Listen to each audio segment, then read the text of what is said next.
యం బ్రహ్మా వరుణేంద్ర రుద్రమరుతస్తున్వంతి దివ్యైస్తవైః వేదైః సాంగపదక్రమోపనిషదైః గాయంతి యం సామగాః ధ్యానావస్థితతద్గతేన మనసా పశ్యంతి యం యోగినో యస్యాంతం న విదుఃసురాసురగణా దేవాయ తస్మై నమః. శ్రీ మహాగణాధిపతయే నమః. శ్రీ మహాసరస్వత్యై నమః. శ్రీ గురుభ్యో నమః. శుక్రగోచారము అంటే శుక్రుడు రాశి మారుతున్నటువంటి సందర్భంలో జాతకునికి ఎలాంటి ఫలితాలు ఇస్తాడు? శుక్రుడు శుభగ్రహము కాబట్టి శుక్రుడి యొక్క సంచారము తద్వారా కలిగేటువంటి ఫలితాలు మనకు చాలా ముఖ్యమైనటువంటివి.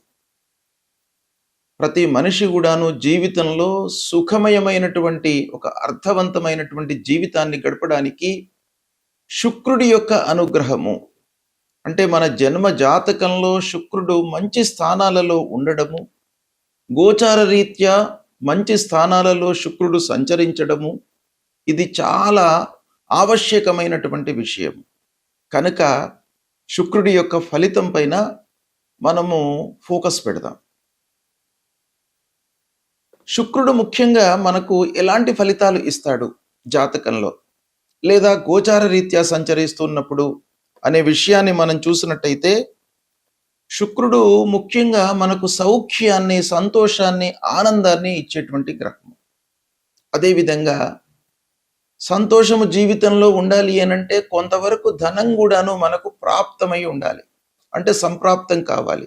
దానికి కూడాను కారకుడు శుక్రుడు, వివాహ కారకుడు శుక్రుడు, దాంపత్యము అన్యోన్యముగా ఉండడానికి అన్ని విధాలుగా సహకరించేటువంటి గ్రహము శుక్రగ్రహము. ప్రేమ వ్యవహారాలు, వాహనాల విషయం మూలకంగా మనకు సంతృప్తి జీవితంలో పొందడము, స్త్రీల విషయంలో మనము సంతోషంగా ఉండడము, స్త్రీల మూలకంగా మనకు పనులు నెరవేరడము, విలాసవంతమైనటువంటి జీవితం గడపడము, ఒప్పందాలు చేసుకోవడం, ఆర్థిక ఒప్పందాలు కానివ్వండి, పని విషయంలో ఒప్పందాలు కానివ్వండి, వీటన్నిటికీ కూడాను శుక్రుడు కారకుడు అన్నమాట. అంతేకాకుండా జీవితంలో ఆనందము, శృంగారము, అలంకారము, వ్యాపార విషయంలో లాభాలు, ఇవన్నిటికీ కూడాను కారకుడు శుక్రుడు. అలాంటి శుక్రుడి యొక్క గోచారము ఎలా ఉంది, అన్ని రాసులకు, ద్వాదశ రాసుల వారికి ఎలా ఉంది అనేటువంటి విషయం మనము తెలుసుకుందాం. సింహరాశి వారికి శుక్ర గోచారము ఎలా ఉందో తెలుసుకుందాం. 14 మే 2026 నుండి 8 జూన్ 2026 మధ్యకాలంలో శుక్రుడు మిథున రాశిలో సంచరిస్తున్నాడు. అంటే సింహరాశి జాతకులకు అధిపతి సూర్యుడు. మిథున రాశి సంచారము, మిథున రాశి బుధుడి యొక్క రాశి, ఇక శుక్రుడి యొక్క సంచారము, ఈ 3 విషయాలను మనము దృష్టిలో పెట్టుకున్నట్టయితే సింహరాశి వారికి మిథున రాశి అంటే ఏకాదశ స్థానం అవుతుంది, అంటే లాభస్థానంలో సంచారం అన్నమాట. లాభస్థానంలో సంచారము బాగా కలిసి వస్తుంది, మంచి ఫలితాలను ఇస్తాడు. ఇక మిథున రాశి కూడాను మిత్రస్థానము, మిత్రస్థానంలో సంచారము కనుక ఆదాయము బాగా పెరిగేటువంటి అవకాశాలు ఉన్నాయి. ఒక పక్కన ఈ సమయం లోపల అంటే శుక్రుడి యొక్క సంచారం మూలకంగా మీకు బాగా కలిసి వస్తుంది, డబ్బు వస్తుంది. ఇకపోతే కొన్ని విషయాలలో అంటే వేద ప్రభావం మూలకంగా ఈ 11వ స్థానంలో సంచరిస్తున్నప్పటికీ పాపగ్రహ వేద మూలకంగా కొంత ఆలస్యము జరిగే అవకాశాలు ఉన్నాయి.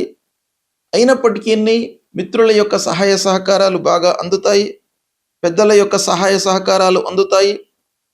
రాజకీయ రంగంలో ఉన్నటువంటి వారికి బాగా గుర్తింపు వస్తుంది. సినిమా రంగంలో ఉన్నటువంటి వాళ్లకు, కళాకారులకు, సంగీత సాహిత్యవేత్తలకు మంచి అవకాశాలు వస్తాయి. మీడియా రంగంలో ఉన్నటువంటి వారికి కూడాను గుర్తింపు లభిస్తుంది, పేరు ప్రఖ్యాతులు పొందే అవకాశం బాగా ఉంది. వ్యాపార విస్తరణకు అనుకూలమైనటువంటి సమయము. కొత్త ఒప్పందాలు చేసుకుంటారు.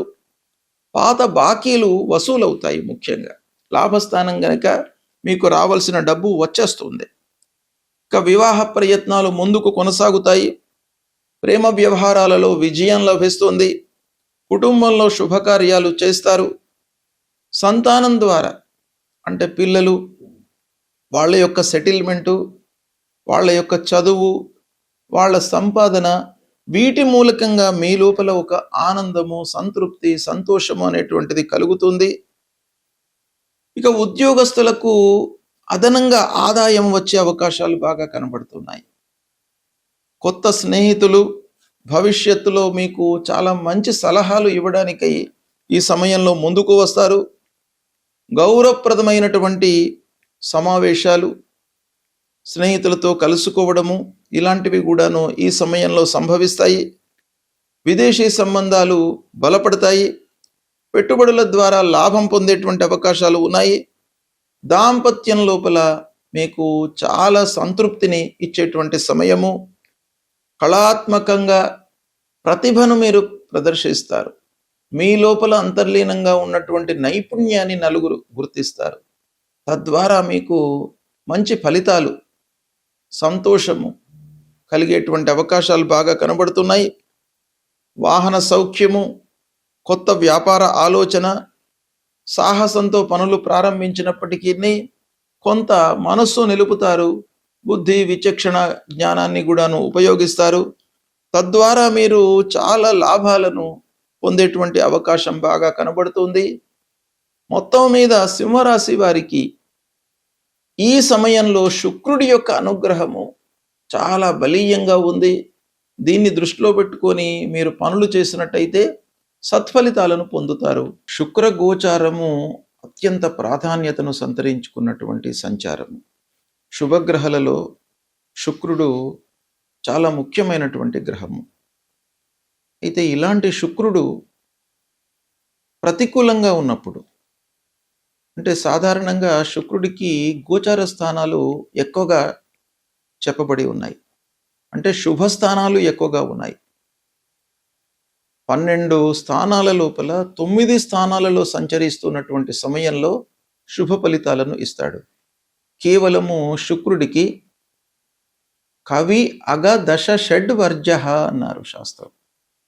అంటే శుక్రుడు 6వ స్థానము, 7వ స్థానము, 10వ స్థానము, ఈ 3 స్థానాలలో సంచరిస్తున్నటువంటి సమయం లోపల ప్రతికూలమైనటువంటి ఫలితాలు ఇస్తాడు.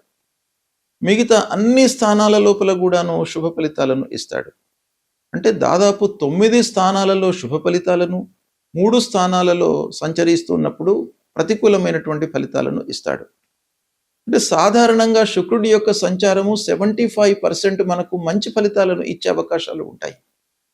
అయితే ఈ స్థానము, గోచార స్థానము ఒకటే కాకుండా రాశి అధిపతి, మన రాశికి అధిపతి ఎవరు, ఈ శుక్రుడు మన రాశికి ఎలాంటి సంబంధం ఉంది, శుక్రుడు ఏ రాశిలో సంచరిస్తున్నాడు, ఈ సంచరిస్తున్నటువంటి సమయంలో ఏదైనా పాపగ్రహ వేద ఉందా, విపరీత వేద ఏదైనా ఉందా, వీటన్నిటిని కూడాను పరిగణనలోకి తీసుకోవాలి. ఓవరాల్గా మనకు ప్రతికూలంగా ఉన్నప్పుడు మనం ఏం చేయాలి? సాధారణంగా 6, 7, 10 ఈ స్థానాల్లో సంచరిస్తున్నప్పుడు మనకు దుష్ప్రభావాన్ని ఇచ్చేటువంటి అవకాశాలు ఉన్నాయి. తద్వారా ఎలాంటి ఫలితాలు వస్తాయి దుస్థానాలలో సంచరిస్తున్నప్పుడు అనంటే, ఖర్చులు పెరుగుతాయి, మానసికంగా ఒత్తిడి పెరుగుతుంది, దాంపత్య విషయాలలో కొన్ని ఇబ్బందులు. శుక్రుడు దాంపత్యానికి కారకుడు కాబట్టి మనకు గోచార రీత్యా ప్రతికూలంగా సంచరిస్తున్నప్పుడు భార్యాభర్తలు కొంచెం సహనంతో ఉండాలి. అంటే వాళ్ళ విషయం లోపల కొంత జాగ్రత్త అవసరము. విలాసవంతమైనటువంటి ఖర్చులు పెట్టిస్తాడు కాబట్టి ఆ ఖర్చుల నియంత్రణ కూడాను మనకు అవసరము. అయితే ఇవన్నీ ఉన్నప్పటికీ పరిహారం మనం ఏం చేసుకోవాలి అనేటువంటి విషయం కూడాను ప్రధానమైనటువంటి అంశము. అయితే శుక్రుడు ప్రధానంగా ప్రతికూలంగా ఉన్నప్పుడు మనము శుక్రుడికి సంబంధించినటువంటి మూలమంత్ర జపం చేసుకోవడము, మహాలక్ష్మి అష్టోత్తరాన్ని ప్రతినిత్యం కూడాను పఠించడము, అమ్మవారిని పూజించడము, అమ్మవారి దేవాలయానికి వెళ్ళడము, ఇలాంటివి చేసినట్టయితే మీకు శుక్రుడి యొక్క అనుగ్రహం లభిస్తుంది. ముఖ్యంగా తెల్లటి వస్త్రాలను మీరు ఎక్కువగా ధరించండి ఈ సమయం లోపల. తద్వారా మీకు శుక్రుడి యొక్క అనుగ్రహం లభిస్తుంది. మీకు మంచి ఫలితాలను ఇస్తాడు. కనుక భగవంతుణ్ణి మనము స్మరించడము, కీర్తించడము, పూజించడము ఈ సమయం లోపల చాలా అవసరము. అది చేయండి. శుక్రుడు మీకు ప్రతికూలంగా ఉన్నప్పటికీ ఆనందమయమైనటువంటి జీవితాన్ని ఇస్తాడు. శుభం.